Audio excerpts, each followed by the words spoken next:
First of all, thank you for joining. This is a pleasure for me to be here today. So my name is Franck Sidi. I'm leading the Pivotal Data Engineering Group. And with me today, a great panel of, I would say, Pivotal Data Guru. So Ivan Novick, Mike, and my friend Klein. So what we are going to talk today in the panel in 15 minutes, and we want to get the panel very interactive, is to talk about how to modernize data architecture and to help organization to become a true data-driven organization, okay? Before we jump into the technology, we talk about architecture and data pattern, I would like the panel and especially Ivan to give us the definition of what does it mean to be a data-driven organization. Okay, so I think data-driven organization means that the results of processing of the data is reincorporated back into primary business processes, other words, operationalized, so that the actual actions of the business are taken based on the results that are coming from the data. So it's not just sitting on someone's desk for them to think about, but it's being driven back into business processes in production to make the business work and to make in the key parts of the business. The more it's integrated into the primary business function, then the more it's data-driven, right? Anything else, Mike? You want to talk about the fraud detection use case? Go ahead. Okay. So one of the things that I know Greenplum is used a lot for is to work out the definition of what is viewed as potential fraud, and what happens frequently is that then becomes a scoring exercise that is done in real time as transactions are happening. So you take the model, you turn it into a scoring exercise. Gemfire is often used as part of that scoring exercise. Sometimes it is only used to store what they call accumulators. So every time there's an event that gets accumulated in some way, shape, or form, and accumulators tend to be very, very hot. They move very, very quickly. And so you really need a very, very fast engine for the accumulators when you're doing that real-time scoring. Thank you. Okay, so now what is the impact for the organization if they are not modernizing their architecture? So what is your view on this? Okay, so as I mentioned this morning, typically organizations that have data warehouses and that are doing business intelligence have less than 5% of the data that their business uses in the warehouse, okay? And you need to compare that with organizations like Google, like Uber, like Netflix, Airbnb. They store everything, okay? And it turns out that the more data you have, the better your false positive rate is going to be. Okay, you get less false positives when you do the kind of scoring that Ivan and Mike have just been discussing. You cannot have too much data. So if you don't adapt to an architecture where you can cost effectively store as much data, petabytes of data, you can't hope to compete with companies that are able to do that. You just can't. They're going to be able to predict more accurately what's going on and have a better experience with their customers than you are. That's just the way it's happening. Anyone? You guys want to add anything? Okay. So again, before going to the architecture, talking about pattern, I think a very important aspect is also about the impact for the developer. How the developer, they have to think differently, develop differently. So Mike, I think you are the best to answer. Yes, we got into this a little bit in my discussion already, which is that you need to be thinking in terms of fast data being treated in a fast way and big data being treated in a big way, and that one size does not fit all, and in fact one schema does not fit all. We've kind of known that for a long time. We've always understood that OLTP and OLAP do need different kinds of schemas, but it is more pronounced, I think, now than it ever has been before, because you've got so much data coming in at such velocity on the OLTP side, and so much data to be analyzing on the OLAP side. It's just a way bigger problem than it used to be.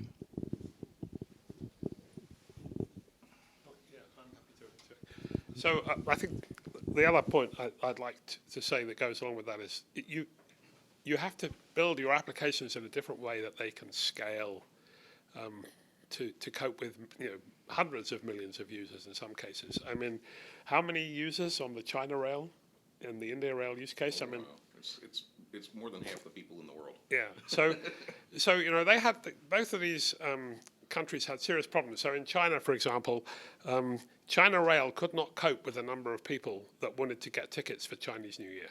Okay, they had to find a solution, and they could only do that by changing their architecture, the way they approach their data, and then modifying their apps to take advantage of this new architecture, which let them scale. And of course, Gemfire was a key component in that.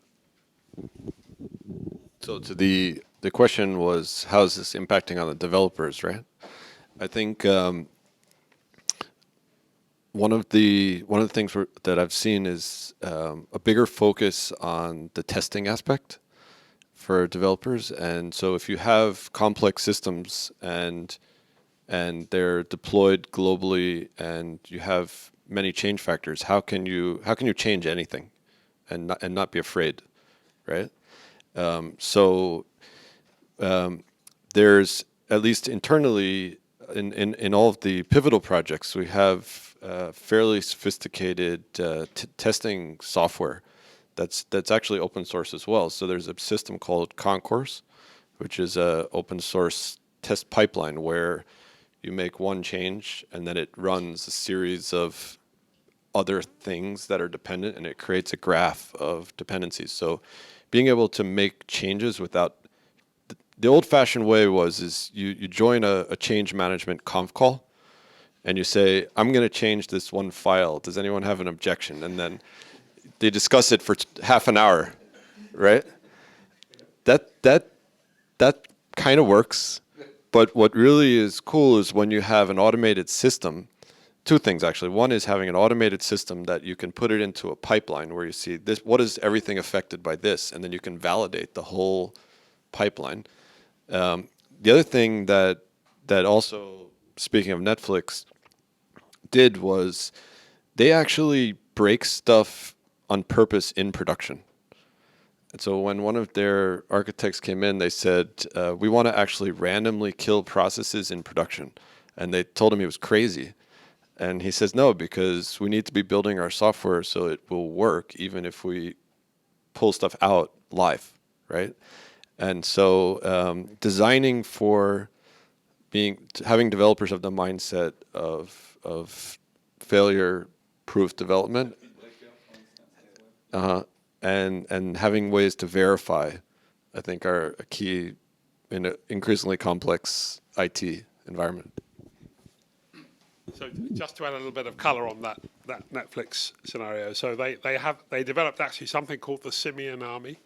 So they have Chaos Monkey, Chaos Gorilla, Chaos Orangutan, and each you can look them up if you go to the Netflix open source, and each of those components kills more and more stuff in production. But the key point is they're killing live running code and expecting their business to carry on. Okay, it's that resilient, but that's a lesson of the cloud, right? You know, the nice thing about your own data center is you've got a lot of nines of availability. When you go to the cloud, those nines disappear. You get a lot of nines on your data, so they'll look after your data, but they're not going to guarantee you uptime on your service. It's not going to happen. Thank you. Okay, so let's talk about architecture, because I'm a data guy for the last 20 years. When we build a data warehouse, very simple. We have the source. We build a batch layer using ETL, ELT. Okay, we build a data model with staging, dimension, fact, and then a reporting layer. Okay, pretty simple. But now we talk about many different kind of architecture, Lambda, Kappa, pipelining architecture. So in your opinion, Ivan, what is the best way to modernize in terms of data warehouse architecture, how we should redesign, rethink about the loading phase? So what is your view on this? So first of all, we got to be super careful about vocabulary, because a lot of times there's new words for stuff that's been the same for 20 years. All the all the guys with bald heads like me are laughing, right? Yeah, as well, yeah, because they keep changing the words and acting like it's something new, and they say, "Wait a minute, what is that?" That's the same thing we used to call that we've been doing for 20 years, right? So let's be careful about the vocabulary, but I would say that there's probably a more diverse set of architectures and technologies available now than there have been in the past. So I don't think that architectures that were done 5 years ago or 8 years ago are obsolete, but I would say that having only one architecture is probably obsolete, and that things are even having just like a single place where you store stuff or single systems, it's tending to be more diversified portfolios of systems and at least what I see, and more having a collection of technologies and architectures that overall meet the business need, and basically being practical and organized and clean, right? You've got to have a clean view of what you're trying to do. But I wouldn't argue that there's any single architecture. It's more of a, to use one of the new words that means the same old stuff, polyglot. I think it means lots of different stuff. So there's lots of different stuff. So do what's smart. That would be my advice. Sorry. Les, anything else? No, I think. Okay, so 5 minutes more. So I have a question for you, because we talk about architecture, we talk about the developer. I think there is a subject you like the most, is about data science. So how data science is going to fit into this process? Yeah, so again, I covered this very briefly right at the beginning of the day, but everybody has to move from traditional BI, what happened yesterday, into being able to be predictive and even prescriptive in the future. And that's where data science comes in. And so we had a discussion at the time, I think, about how data science is hard, right? You need smart guys. Well, it turns out that the more data you have, the less smart the guys need to be. So, and I can give you a good example of, it's a bit trivial, I know, in terms of use case, but it does show the point. So let's go back to the late 80s when Microsoft developed Word. Okay, I used the DOS version of Microsoft Word, right? And one of the cool things that Microsoft Word had was a spelling checker. Now, when Microsoft developed that, they had no data to help them. So the approach they took was to get some clever guys in a room and come up with a rules-based engine for correcting spelling, okay? And they spent a lot of time doing this for American English, and it worked really well. The problem was that when they sold Word in France, it didn't work at all, okay? That engine was fine for American English and handled most of UK English, but not all. And then, but for any other language, it was useless. And they had to build it again. And over the years, Microsoft has developed a number of rules engines that are all very sophisticated and require very clever people to look after them. Now, contrast that with Google. So if you're using the Google Docs applications, okay, but on day one, the Google spelling checker wasn't that good. But Google has captured every keystroke that anyone has ever made using Google Docs, every single keystroke. And now, when you mistype a word, Google ranks your choices based on so many million people changed it to this, that many million minus a few changed it to that, and that's how you get your ranking. And that spelling checker's not bad. And guess what? It works for all languages. That algorithm works for all languages, all texts, everything. They have one spelling checker for any language that you can input into Google Docs. Okay, so And the key to that is data, pure and simple. They have every keystroke, okay? And I just want to add one other point. The problem with data science is that there's a big demand for data scientists in the market at the moment. And really, we don't want to have to fight with the likes of Google and Amazon and LinkedIn and Facebook and all these other guys for these really talented data scientists. And what's nice about what Pivotal has to offer, we didn't really go into much detail, but with Greenplum, you can do serious data science work all based on SQL, using something like Madlib to help you. And that means that your existing analysts, whatever you want to call them, the guys who know SQL, can, with our help, learn how to use the Madlib machine learning library to do predictive analytics. They haven't got to go and become, Scala or Python experts and learn all these new tools that all the high-paid data scientists are doing. And you can get, if you have enough data, you can get world-class predictive models at your fingertips. So yeah, so we talked about what is data science, who is a data scientist, and who do I need, what do I need? So first of all, we also talked about being able to operationalize the data science in order to get it back into the business, right? The other part of data science, which we didn't talk about, is the exploratory phase. So before you operationalize something, what is it you're going to operationalize? You need to figure that out, right? So that's the exploratory phase, right? And the exploratory phase is where I think what you really need there is the question is do I need a Hadoop person? Do I need a Spark person? Do I need a Greenplum? Do I need a PhD or a statistics? The most important thing I think you need for that is someone who is curious. So when you look at the really good data scientists, whatever their degree is, they could have a BA in literature, right? But the good data scientist is curious about the questions. They're going to ask the smart questions to be able to figure out, what can I find out here, right? What does this mean, right? And so I think that even more important, the most important thing you need is curious people and people who are motivated and who care about the outcome, right? If they're curious and motivated, right, then they can start to ask the questions and explore the data. The tools can be answered by somebody. Somebody can write the tools or provide the tools as long as you have people who can think. Can I add one thing to that? So I want to give you another example of why this is absolutely the case. So Pivotal does not have many data scientists. We're not a service company. We're not trying to do people's data science for them. What we do with our data scientists is teach our customers how to use our tools to get good results.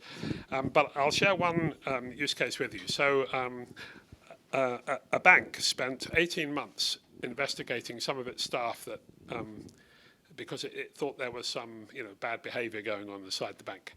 And they came up at the end of 18 months with 3 people who they were pretty confident had been behaving badly. And our data scientists said to them, look, don't tell us what you did, just give us access to the same data that you spent the last 18 months sifting through to come up with those 3. And they did that. And so we've got people who are not domain experts, but they use the tools in Madlib to analyze the data that they were given. And after 4 weeks, not 18 months, they went back to the customer and said, well, we think we found 5 people that are behaving badly. And 3 of them of those 5 were the 3 that the bank had found, but the bank had not found the other 2. Okay, with that manual 18-month investigation.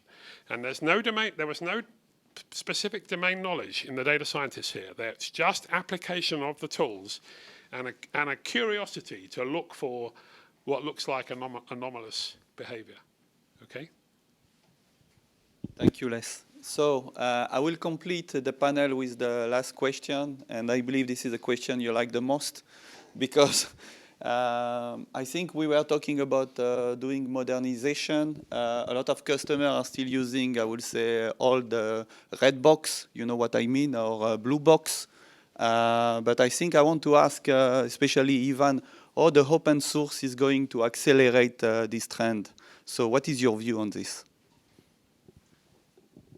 So we saw it first in the operating system market with Linux kind of being the technology that overwhelmed the proprietary vendors. And the reason it did was because it got a global community of people working on one code base on one system. It still costs money to license Red Hat, so it's not like everybody in the world's using free operating systems. That's not the point. The point is that it unbundled a specific company from owning all of the key assets and created it as a global asset that everybody could work on. And I think when you look at database technologies and you look at the stack and the trends of the different platforms and products, that all the products that are open source are driving the market shares and the use cases and people to use them and to contribute and creating the activities. So I think it's really important to use technologies that have large and active open source project bases and to leverage that in order to really be part of what will be the next generations of technologies and not getting left into systems that are maintained by one vendor and they're jacking the prices and having slow releases, et cetera. Yeah, so I think that notion of elimination of lock-in is probably one of the most important things in the open source community. I think this another one of the really important parts of open source is you have much more chance to influence what that open source project is, including you can go ahead and contribute code of your own. If they're not moving fast enough on some feature that you need, you can actually make the feature and then ask them to commit it for you. So I've been a big believer in open source for a lot of years, and that was my primary reason why, is I could move it along. I could make time to market much faster. Thank you. So before I will complete the panel, I would like to know if anyone has a question for the data guru, please. Just one question. I just want to understand, with most of the organizations today, as you said, we are still in the BI world, trying to move into a more data-driven world. How would people who have already invested in these big data warehouses transition from what we have today? Are you suggesting that we throw everything away, or how do we transition to this new world? Sure. Okay.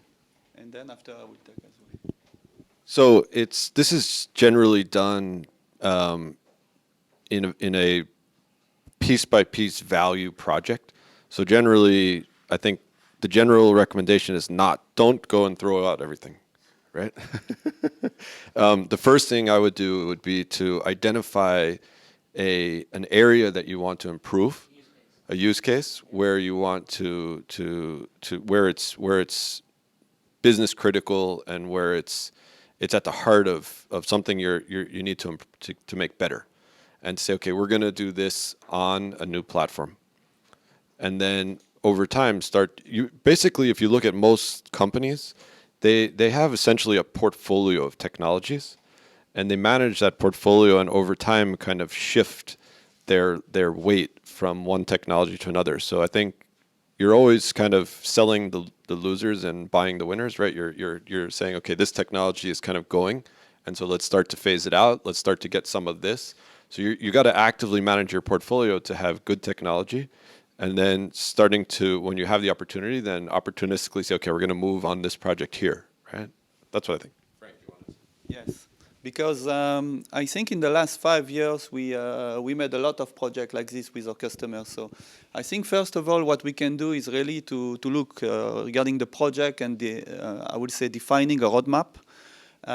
Then after, regarding the complexity of the existing work, but bear in mind that if you have a problem now, you are going to have more data in the next 5 years. So at some stage, you have to take a decision. So we have a possibility to do a 1-1 migration. So we have possibility to do a modernization. So we have possibility also to take a specific use case and offload to a new system. But at some stage, you have to move. The good news is at Pivotal, we can really help you because we know this kind of project. We know the complexity. We can decide to do a no-go if we believe that for us, in terms of pricing, in terms of, I would say, timing, it will be too long. Okay? Can I just add one thing? So I don't think we've stressed this point much so far, but as well as being open source, all of the pivotal data products are deployable pretty much anywhere. So even if you decide today you're going to run, for example, Greenplum on some servers in your own data center, the fact is that if tomorrow you decided to move to Azure or Google Compute Platform, all you would have to do is upload your data to that platform, and then you can carry on running Greenplum there on that data on that platform, just like you were in your data center. Okay, so you're not locked in from a technology choice with any of the pivotal software products. Not locked into the IS. Sorry, not locked into the infrastructure. Any additional question? We've Oh. got 5 more minutes. Okay, please. Just one little strange based on something Frank and our friend said. With the pivotal mindset, would you ever expect somebody to pick up their system from their old technology and implement it with pivotal and then do a reconciliation between the two, like old school? Or would you kind of always expect that your customers would be doing that incrementally, so at the same time as adding stuff? What's been your experience in the field of what the aspiration is and what they actually manage to pull off? So we have note cards and books that we print here. One of them says "Do what works." So we had a big project in. He's not here, but he's here. He's here today. One of our customers, they ran side by side for 2 years, the old system and the new system, and it was a big bang. At the end of 2 years, they cut the lights on the old system, and the reason was because that's what they had to do. And then other systems, they don't, right? So I don't think there's one answer. I think, What were they yeah, hoping? Were they hoping to do that? they were hoping to do that. That was the plan. And they did it. Yeah, And and it was fine. and So it's somewhat atypical, or would most people want to add value at the same time? Depends. It really depends. We have some use case, especially for the telco, where we have to completely redesign the data model. So instead of doing a 1-1 migration, the old school moving from Oracle to a Greenplum platform, what we did in parallel is to modernize the data model, optimize the data model for some, I would say, specific use case. But you can do this at the condition that you have the timing to do it, and also the financial equation. So I think it's a combination. I think again, if we look, for instance, in EMEA, and I think this is also plays also a pretty interesting case because you were a former Oracle customer, correct? Yeah. So maybe you can give your own feedback about this transition if you want in 1 second. So. It's a complex subject. I mean, you need to. You need to change your mindset sometimes because MPP database is not the traditional. Existing plus. Yeah. Is that part of the justification for the change? My opinion is that the general purpose databases, just at the specific moment of growth of organization, is not enough. It is not designed to handle that amounts of information and data that you want to process every day. So you need to change just for that. one more shot at trying to get to the root of Roger's point. So as far as the Pivotal mindset, there is pretty clearly some practices because Pivotal's been building projects and applications for 20 years. And we do like to, coming back to the testing aspect, right? When you make a big change, how do you verify that, right? So, very much there is a practice in Pivotal when you do a replacement to don't add functionality. It's all about incremental delivery, yeah. And but then what I've seen is that so to finish the kind of the agile practices are to do small things and verify, and then see how it went, and then continue. But that's in the ideal lab kind of environment, And I think, as we said in the last session, that real world is messy. And sometimes you need to fork the code for 6 months and go off on a crazy tangent and then do a big bang, because that's what needs to be done. So in the ideal world, we would have take a step, verify, take a step, verify, take a step, verify, and then you're done, right? But in reality, sometimes you have to do dirty things. Last question, I think. No, it was just we said, like you said, you can deploy in any cloud. There are only a few big providers now. Is there any kind of best practice document, or is there any recommendations that new adapters of your technology should follow? Do a little Cloud Foundry. No, but more, yes. So I think it's more of on a product by product basis. So if you're looking, for example, at Greenplum in AWS, then we have documents for that. Generally speaking, we're building out the Cloud Foundry and Bosch platform to be a cloud neutral deployment vehicle, but there's details to depending on what you're trying to do, and we have various collateral.